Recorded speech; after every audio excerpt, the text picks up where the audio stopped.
तो नमस्कार दोस्तों, आज की डेट है 12 जुलाई 2023 और comprehensive ability and writing booster program में आपका स्वागत है निर्मम सुपथ चैनल में। आज हमारा छठवां दिन है और छठवां आर्टिकल है, तो इस छठवें आर्टिकल को हम लोग देख लेते हैं। राजतंत्र की विस्तारवादी नीतियों के आपसी टकरावों और पराजयों से बचने के प्रयासों से उपजे राजनीतिक गठबंधन और संधियां भूस्थानिक ढांचे के वर्तमान स्वरूप की जननी रही हैं। जब यही राजतंत्र अपने अस्तित्व को बचाए रखने की होड़ में अपनी सीमाओं और नीतियों का पुनर्निर्धारण करने में लग गए, तो भूखंडों को राज्यों के मानकीकरण में उतरने का समय आया और धीरे धीरे एक एक कर कई देश बनते गए और अपनी सांस्कृतिक विशेषताओं के सम्मिलन और भूखंड की सीमा के निर्धारण से उपजी एक राष्ट्र की संकल्पना कालांतर में संपूर्ण विश्व इसी प्रक्रम से गुजरा और अब अनेक राष्ट्र विभिन्न शासन प्रणालियों, सांस्कृतिक विविधताओं, विभिन्न हितों की आकांक्षा के साथ वैश्विक पटल पर उभरे। विचारणीय है कि जब औद्योगिक क्रांतियां हो रही थीं तो अन्याय से उपजी संसाधन संकेंद्रण की विषमता की पूंजी ही इसमें लगाई जा रही थी, तो स्वाभाविक था कि स्वामित्व तो अभी भी उन्हीं हाथों में रहा जहां पहले था। यदि कुछ बदला था तो वह था बदली नीतियों के कारण स्वामित्व का बदलता स्वरूप। शेष स्थिति वैसी ही रही, जो छोर पर या हाशिए पर था वो वहीं रहा। बस एक भ्रम उत्पन्न हुआ कि हाशिए का व्यक्ति भी मुख्य धारा में आ रहा है। वास्तविकता यह है कि राजतंत्र में संसाधनों की मुख्य धारा बिखरी हुई थी, तो इससे वंचन स्पष्ट दिखाई देता था और दीनता प्रकट होती थी। परंतु औद्योगिकीकरण ने इस मुख्य धारा के प्रवाह को ऐसे सीमित किया जैसे नदी के किनारे ग्लेशियरों के पिघले जल को बांधते हैं, और चूंकि बंधे किनारों से बनी धारा को निकट से देखा जा सकता है, अर्थात संपूर्ण परिदृश्य गोचर होता है, इस कारण ऐसा प्रतीत होने लगता है कि सभी मुख्य धारा में है, जबकि यथार्थ है कि बंधे किनारों की धारा में गहराई मध्य में ही होती है और धारा में होने के बाद भी हम किनारे पर ही हैं, जहां हमारे अधिकार उतने ही उथले हैं जितना कि किनारे पर जल। कहीं कहीं किनारों पर कुछ गहरे गड्ढे यानी संपत्ति के केंद्र होते हैं, परंतु वे भी खुद को किनारे के जल से ही भरते हैं, ना कि मध्य के गहरे जल से। ठीक ऐसा ही वितरण हुआ संसाधनों का, अधिकारों का इस समाज में, और हम अभी भी किनारे पर ही हैं। मैं यह नहीं कहता कि सब स्थानों पर गहराई एक सी हो जाए, परंतु इतनी भी कम ना हो कि किसी का पोषण भी ना हो सके। यद्यपि मैं यह भी मानता हूँ कि जब नदी से नहरों का निर्माण होता है तो हम गहराई और अन्य सभी मापन अपने अनुसार रख सकते हैं, तो ऐसी नहरें संसाधनों के समुचित विभाजन में भी बनाई जा सकती हैं। सबको समुचित अधिकार युक्त जीवन मिल सकता है, फिर ऐसा हो क्यों नहीं पा रहा? कारण क्या है?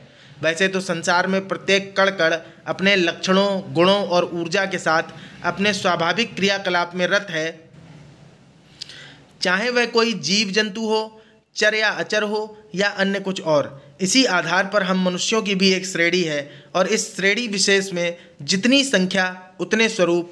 शायद यही कारण है कि हमारी संस्कृति में रहस्यों के भी अनगिनत आकार हैं, जो भाव रूप अस्तित्व में है, कुछ दृश्य रूपों में भी हैं। मुख्य बिंदु यह है कि यद्यपि सभी हैं तो मानव, परंतु स्वभाव, गुण, लक्षण, रंग रूप, संस्कृति, स्थानीयता, प्रकृति के आधार पर भिन्न भी हैं।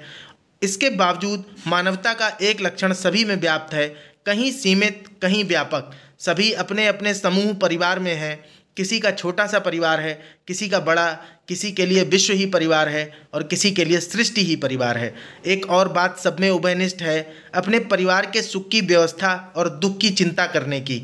इसी कड़ी में वैश्विक परिवार से लेकर सांगठनिक परिवारों तक, राष्ट्रीय परिवारों से लेकर क्षेत्रीय परिवारों तक, शहरी परिवारों से लेकर ग्रामीण परिवारों तक और संयुक्त परिवारों से लेकर एकाकी परिवारों तक, सभी प्रकारों में कोई न कोई व्यवस्थापक प्रधान के रूप में उपस्थित है, परंतु सभी की चुनौतियां भिन्न भिन्न हैं और मंशाएं एक हैं, अपने संबद्ध परिवार के हितों की अबाध पूर्ति। इस पूर्ति को आबाद बनाने की होड़ में जब हम दूसरे परिवारों की संकल्पना को और दूसरे परिवारों को अनदेखा करते हैं, वही समय होता है जब हम अपनी मानवता रूपी उभयनिष्ठता का मान मर्दन करते हुए जीवन आनंद के सरोवर में विष घोलने का कार्य करते हैं। और ऐसे ही आरंभ हुआ था समाज का दूषित होना। ये प्रदूषण विचार, वाणी और कर्म तीनों से पृथक पृथक स्तरों पर भिन्न भिन्न मात्रा में होता आ रहा है। परिणाम है वर्तमान की कटीली झलकियाँ, चुभती हुई समस्याएं, भटकता हुआ यौवन, सिसकता हुआ बचपन, बुझी हुई आंखें, रुकी हुई वेदना, जो निरंतर प्रवृत्त है एक मुख की तलाश में जिसके माध्यम से वह अपने चीत्कार की गर्जना को उद्घोषित कर सके और इस गर्जन का प्रभाव विश्व वितरकों पर हो। प्रश्न यह है कि क्या कोई एक इस अगम प्रतीत होने वाले अन्वेषण के उपादान को पूरा कर सकता है? उत्तर कई हो सकते हैं, परंतु सरलता एक संघ के उदय में दिखेगी जो इन रुदनों को एक बृहद व्यापक ऊर्जा में बदलकर परिवर्तन रूपी तूफान लाकर एक नई सुबह का सूर्य उदय कर पाएगा। आवश्यकता है एकजुट होकर बिखरे अनगिनत भाव अंकनों को एकत्र कर सबको जीवन जीने की योग्यता अर्जित करने का समुचित और तार्किक एवं न्यायसंगत अवसर दे सके। हम सभी ने इसी आशा की पूर्ति के फल की प्राप्ति हेतु अपना अपना देश चुना और राष्ट्र गढ़ा और राष्ट्रीयता की पहचान ली और दायित्व दिया कुछ समर्थ सेवकों को। उन्हें अपने कुछ अधिकार दिए, अपना कुछ धन दिया, अपना कुछ समय दिया।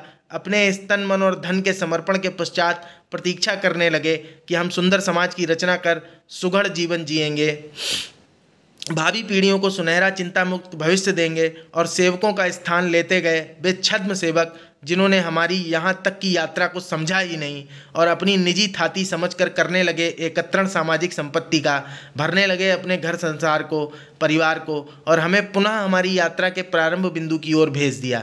हमारी पतन यात्रा अभी मध्य में है और निश्चित ही अब सचेत न होना हमारी मर्त्यता से अधिक कुछ भी नहीं।